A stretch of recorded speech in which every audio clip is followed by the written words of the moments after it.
sewing on a button. All right.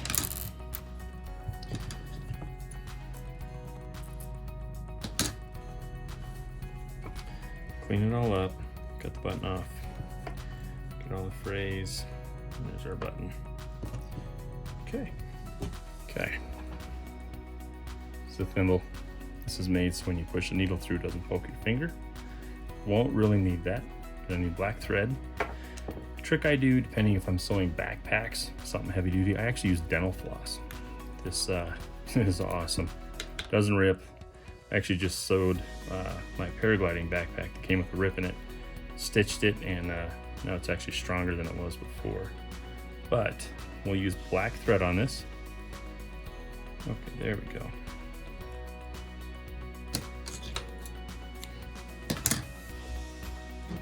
Okay, you want a sharp set of scissors. I use my first aid scissors. Because you want, when you cut the thread, and a note about scissors, if you have scissors, you want to use them either on paper or fabric. Fabric will dull them for paper, and paper will dull them for fabric. So you want them for one or the other. You want to designate them for one thing or the other. So the other reason why is when you cut the thread, you have to thread it through the needle. Sharp scissors cut it exactly, whereas dull scissors, you'll actually have frays.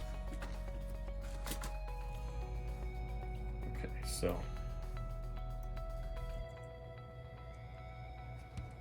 take this, poke it through the eye of the needle. See how that opens up? You're only going to pull a small part through here.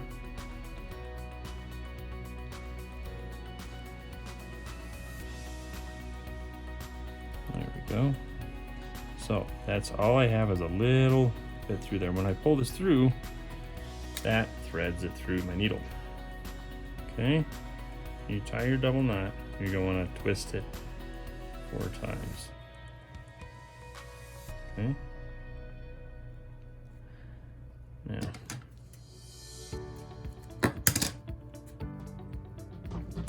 so we already know where our button is going to go because we cut it off.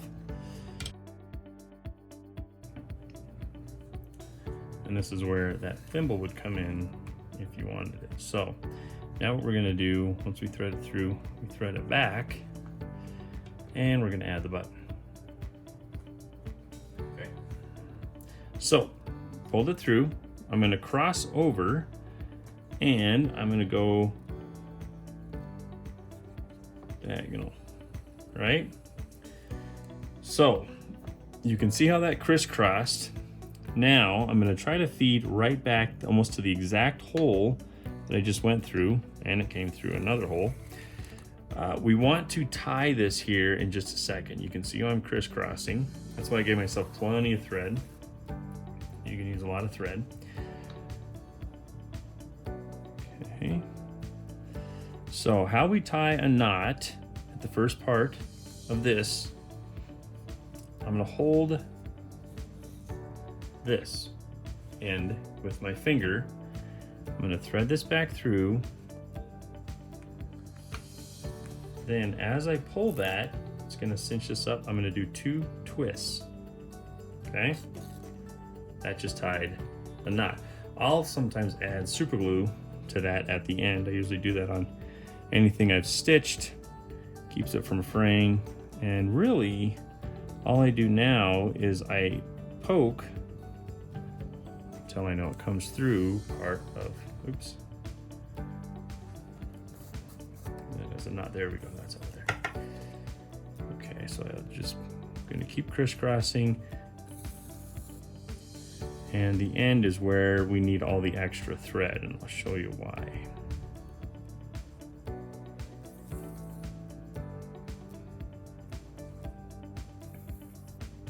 So I'm doing more of an X pattern. If you wanted to, you could actually do,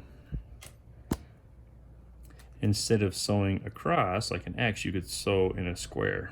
So you actually have a square on there. You could do different colored thread. Okay, so once you get close, I'm gonna separate the fabric and the button. So see how that didn't go through the fabric. Okay. Now what you want to do, you're going to wrap this. This is going to raise the button away from the fabric. I do quite a few wraps. You have a lot of thread. Once you get close to the end, you hold this with your finger, wrap this, and do a couple of turns in there the same way. And that is how you tie a knot. So now if you want, you can add a couple more stitches on there.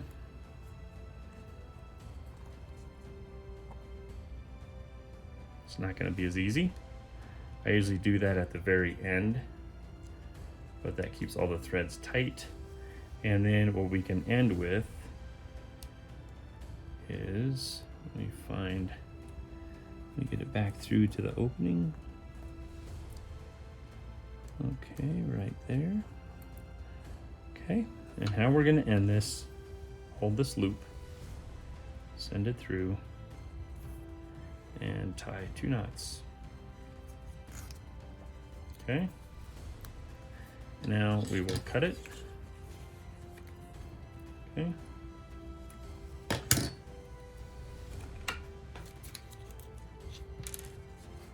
And add a dab